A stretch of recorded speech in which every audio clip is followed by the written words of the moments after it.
Hey guys, I've got two decks for you today. They're both decks that I'm actually quite keen on at the moment. I actually feel like they're quite strong and enjoy playing them competitively.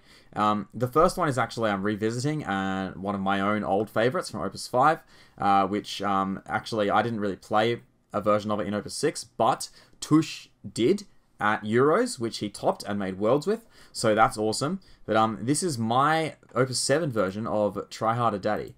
Probably the first thing you'll notice is that there's actually barely any wind in here. It's barely tricolor. Although the wind cards that are in here are very important, other than Death Gaze. Death Gaze is just in there as searchable wind CP off both Setzer and Umaro. But basically this deck is built on the two main ideas that, one, Data Limit Cactuar is ridiculous, and number two, Star Sibyl with Semilafina is ridiculous. So those two interactions are the two driving forces behind Earth Wind and what makes it so good. So I'm trying to harness those, but not in a traditional Earth Wind shell. I'm trying to gain the power from Ice to kind of improve the deck and elevate it a bit. And there are two main cards that make that happen. One in particular, and that's Umaro. So I talked about it, I had one of in my Opus 5 version, and I've talked about it before. In fact, I've teched Umaro into Earth Wind. I've played an Earth Wind deck with teched Umaro, just because it is, in my opinion, it is by far the best Star Sibyl drop, basically. It's full value, 6 cost, and it searches Cactuar, which is your unfair thing that you're trying to do, and it's EX as well. So actually, in a deck with 3 Umaro and 3 Cactuar, you will probably get to 2 Cactuar very fast most games, because not only can you draw any of those copies to get to them, but you can also hit the Umaros as EXs, and bringing out a 9k off of Star Sibyl that searches a Cactuar is clearly very, very good. So that's the main thing, and then obviously because it's in Ice, we've got Setzer and Gastalian, and they can search Umaro, but they can also search Dudaluma. So you can actually get both halves of the unfair combo. And again, I talked about this in Opus 5, but I'll rehash this. Gastalian and Setzer search both Dudaluma and Cactuar effectively. And that's really, really good. It means that every game you will have your unfair thing that your deck does. Quite fast some games even. And we've got... The problem, obviously, with having a small amount of wind cards is that maybe you won't be able to play them that easily. But we happen to have a lot of searches that make that quite simple. So Semilafina is obviously very important. Once you have the Semilafina, that's your perpetual wind CP. So the primary concern is to get Semilafina out as early and as easily as possible. Now, we have an EX searcher for that as well. So Hugh Yerg is another 3 copies of Semilafina. He's searchable by Epitaph, so that's a 7th copy. And again, he's also EX. So if your opponent's hitting you while you're setting up, you might just end up getting Semilafina out of that anyway. Now, obviously, just getting Semilafina isn't quite enough. You also need some wind CP to play the Semi, but there are a lot of ways to do that. Again, there's Death Gazes in here. You can actually get that with Setzer, Gastalian, or Umaro. Not Gastalian, sorry. Setzer or Umaro. Gastalian gets the Setzer. To get that and use that to play for the Semilafina. At worst, you can discard a Cactuar and then bring it back later with Sidwoth. But then you've also got Chaos, which is Cam. Star Sibyl gets Cam, gets Chaos. You've got Leo as well, he also buffs Hugh Yerg. There's a lot of ways to get that Semilafina out, as long as you know that's what you're aiming for. And then from then on, obviously Earth and Ice CP is not that hard to get out, because most of your deck is Earth and Ice. So the last slots in the forwards are rounding out the solid cards. As I talked about in the other video, because we're not focusing on wind, we don't have Ishtola or Barbarisha here this time, but we still have Genesis and Wall.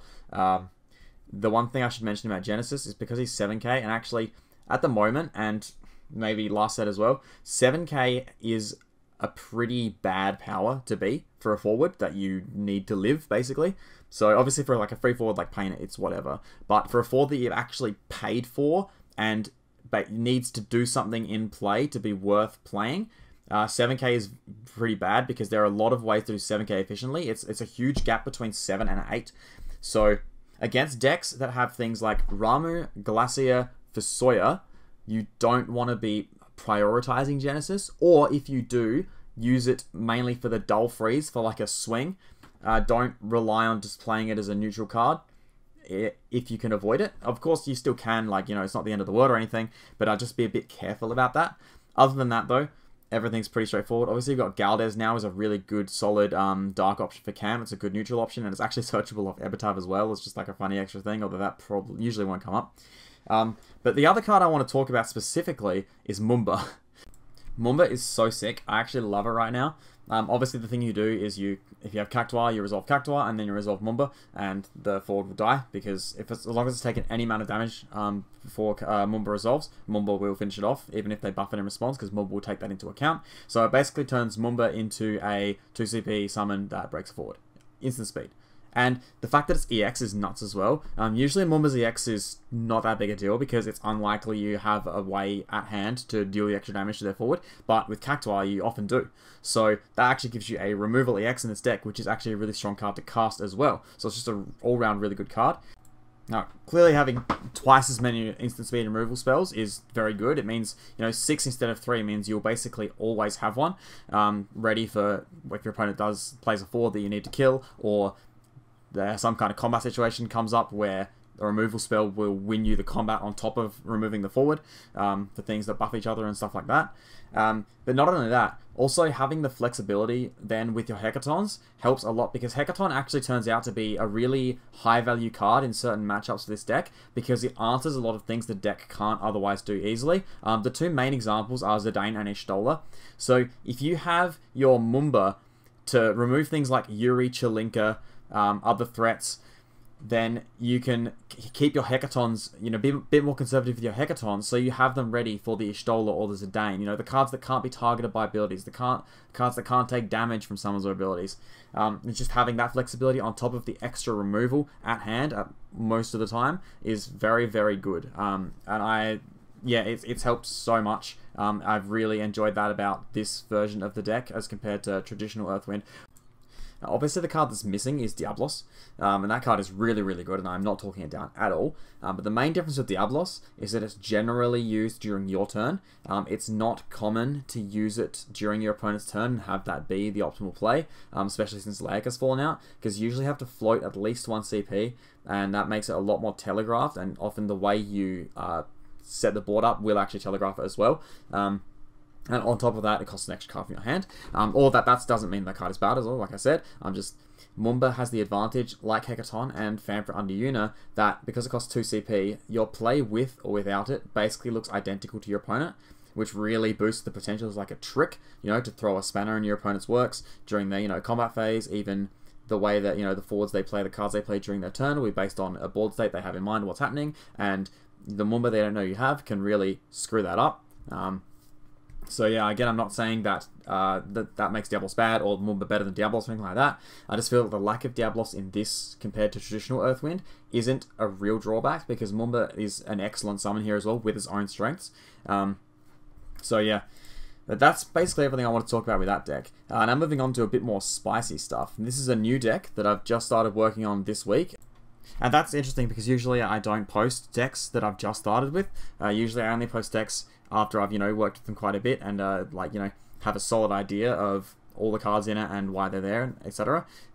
This one, I do really like it, obviously, and I have the cards in here for a reason, but there are definitely, there's flexible slots that I still haven't decided which the best cards I want in those slots are yet.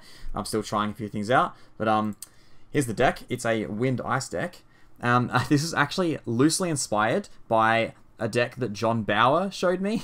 He linked me an Ice Wind deck that he was working on, and the main thing that caught my eye was that it had Yuri and Chilinka in it, and we all know that Yuri and Chilinka are nuts. Hanalem, Yuri, Chilinka, Hanalem, that set is really, really strong. And then when I saw them in an Ice deck, it didn't have the other stuff in it, but I thought about the fact that when I play against Mono Wind, and I actually played against Mono Wind like 1 week in Octagon, like last week I think it was, I basically only played against Mono Wind on Octagon. Like I swear everyone was playing it.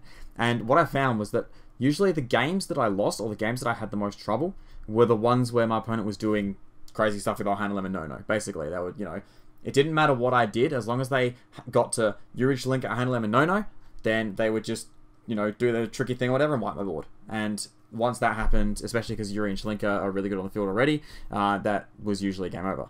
Now, that's a 4-card combo, but what I realized is that Ice have Sarah, and Sarah can search No-No.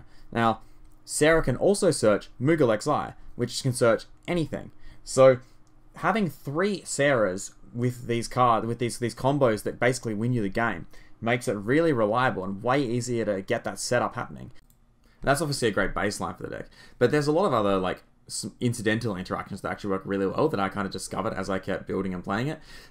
Obviously, you've got the Sid Reigns and the Celis, those like 4k damage packets that you get effectively for free, combined with, you know, Yuri, Chelinka, Alhanalem, all those like damaging bits lying around can really help consolidate into kills for not much. Glacier is good for that as well, especially because Alhanalem can put, you know, 7k is like like I talked about before, it's quite efficient, but most forwards aim to be above 7k, but then Alhanalem can bridge that gap between 7 and 8 and 9, which are the powers that you can't normally deal with as easily. Diablos, not the big one, obviously, the smaller one, is one of the flexible slots at the moment. That was a suggestion by Sam Riley, because there's a lot of 4Ks here, even though if they have a buff, that won't work out, but often they don't. It also helps Sarah attack, and the other thing about Sarah attacking in this deck, obviously, you know, you need to attack with her to get your activation. She's only 7k though, so they might just be able to block her with something just a bit bigger. But I've noticed a lot in this deck, if you have Chelinka in your hand, which you often do, Sarah attacking, they block it. You just play the Chelinka main phase 2 and it kills whatever blocked her. And that's fine, that's a fine trade, because Sarah's already given you the value. You don't care if she dies after that, especially if you're making something out of it with the Chelinka on top. Or, of course, you've got the Diablos who can lower their blocker into range so that Sarah wins the combat.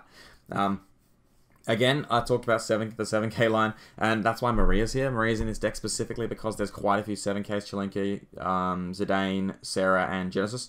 So, if you're against those cards like Ramu, Glacier, Fusoya, try to aim to play the Maria if you can that game to protect your 7ks. And the other backups are quite straightforward. The one thing I want to point out is that in this deck, normally I don't care that much about backups being breakable, but in this deck in particular, you kind of do. You always want Alhanalem, No-No, Moogle XI in your backup line.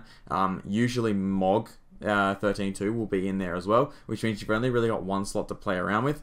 So if you're in a matchup where you might need Maria, maybe don't necessarily just play Hurdy straight away, or if you do, then maybe don't play Mog later, because that might lock you out of the card you need. And then, so Devout and Black Mage are like rotatable ice backups that work really well. Devout, in particular, is actually a flexible slot at the moment. You can probably change it for a different ice backup if you prefer a different one. But the reason it works well with Sarah is it's a strong neutral play, like a 100% neutral play. So it doesn't matter what's happening on the board. If you have the CP to play it, you can just play it. And that's fine. That will use up your CP for that turn in an efficient way that doesn't rely on any specific board state. And then you've got the old Devout Barbarisha trick, which doesn't really come up as much as you'd think, but it is still pretty funny.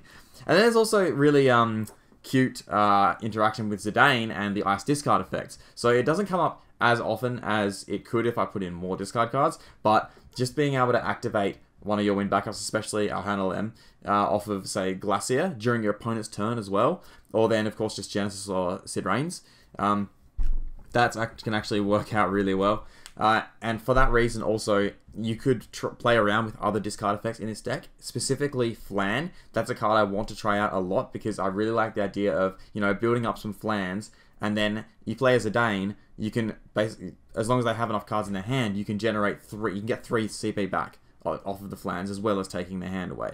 I mean, you could even maybe go a little bit deeper into like Sedelstein and more discard stuff, but that might be pushing the deck into a completely different direction, and I want to keep the focus on the stuff that we know works from Mono Wind.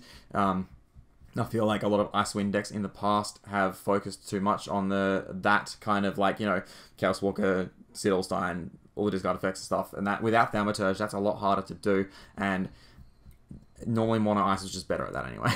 Like Zidane's cute, but if you don't have any specific wind backup that activates a lot, that does something good, like Alhanalem, then it's the extra CP is good, but it's not as reliable as you'd want. So this deck feels really well rounded. It feels really solid and very strong even. The fact that unlike normal Mono Wind, where you've just got a bunch of basically vanillas and then Yuri, Chelinka and their stuff, you've got Yuri, Chelinka, their stuff, but then also a bunch of other stuff that works really well and does good stuff without those cards. So you can actually win games without even seeing Yuri and Chelinka, although that normally won't happen because you've got all the ways to search these cards.